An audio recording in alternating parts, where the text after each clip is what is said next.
Tapi de la Alcaldesa Maria Isabel Climaco Salazar con el dueño del magalancha ta viaja para Basilan para aumenta kundi ila magaviaje para prevenir magakaso de overloading del pasahero. El pedido de la alcaldesa viene después el incidente de overloading na lancha MV Marie Stephanie Juan ayer que tiene ruta desde aquí na ciudad de Zamboanga para na Isabela, Basilan. Tali lang según na 945 el capacidad del lancha, pero y alcanza na cerca 1,500 el pasahero y embarka na lancha. Apela lang kita ko ng mga owners to provide at least 2 trips to ensure their safety rather than crowding from 3 in the afternoon all the way up to early today.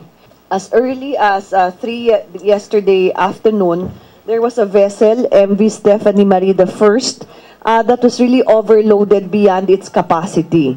I have supervised them until early morning and told the Philippine Coast Guard that they must dialogue with the ship owners not to allow the overcrowding of passengers in this vessel.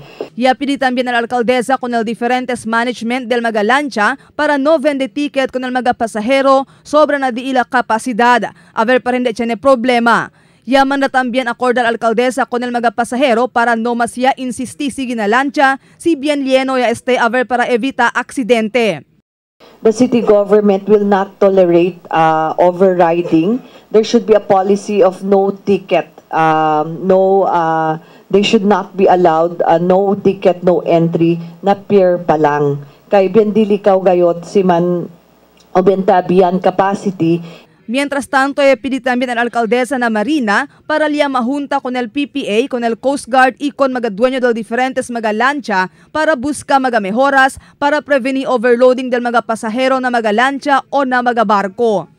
We call on Marina, the PPA, the ship owners to help the Coast Guard, particularly applying the neighboring islands to ensure compliance of laws on passenger capacity of vessels to prevent ship mishaps.